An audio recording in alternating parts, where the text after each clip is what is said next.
নকশাল পিরিয়ডে যখন মহানায়ক কলকাতা ছেড়ে বোম্বেতে চলে গেছিলেন এবং সেখানে কিছুদিন ছিলেন, কিন্তু তারপরেও তিনি সেখান থেকে নিরাপত্তার কারণে এলাহাবাদে চলে গেছিলেন এবং সেখানে গিয়ে তার পরিচিত এক ভদ্রলোকের বাড়িতে তিনি ছিলেন।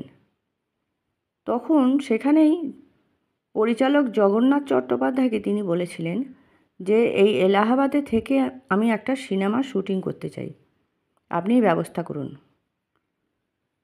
পরে সেই সিনেমাটা আর হয়ে ওঠেনি, কিন্তু এই এলাহাবাদে থাকার সময় তিনি তার স্ত্রী গৌরী দেবীকে চিঠি লিখতেন।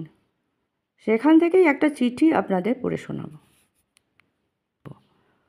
উত্তম কুমারকে বণিক বলে ডাকতেন তার স্ত্রী গৌরী দেবী। কিন্তু বণিক কেন?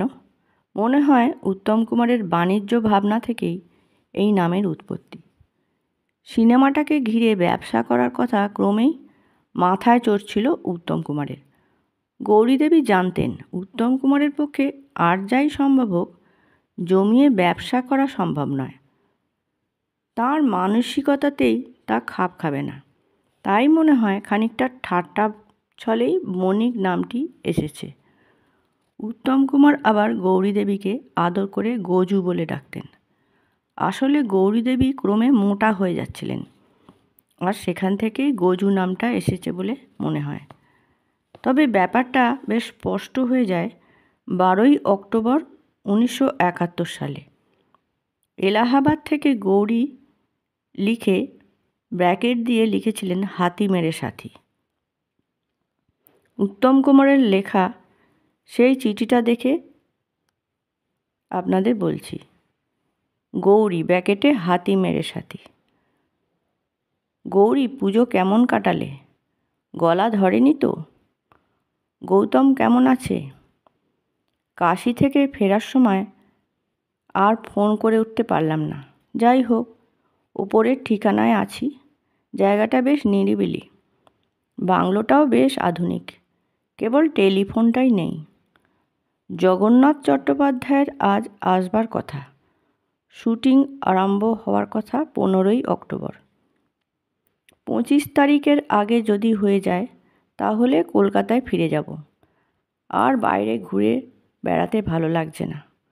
তোমার শরীর ভালো আছে তো? আমার জন্য চিন্তা করো না, আমি ভালো আছি। মজুমদার হয়তো অক্টোবর মাসের দরুন 3000 টাকা দেবে। ওটার সঙ্গে আলিপুর ও ভবানীপুর বাড়ির দুটো বাড়ির ভাড়া যোগ করলে 6000 টাকা হয়। চালিয়ে নিও।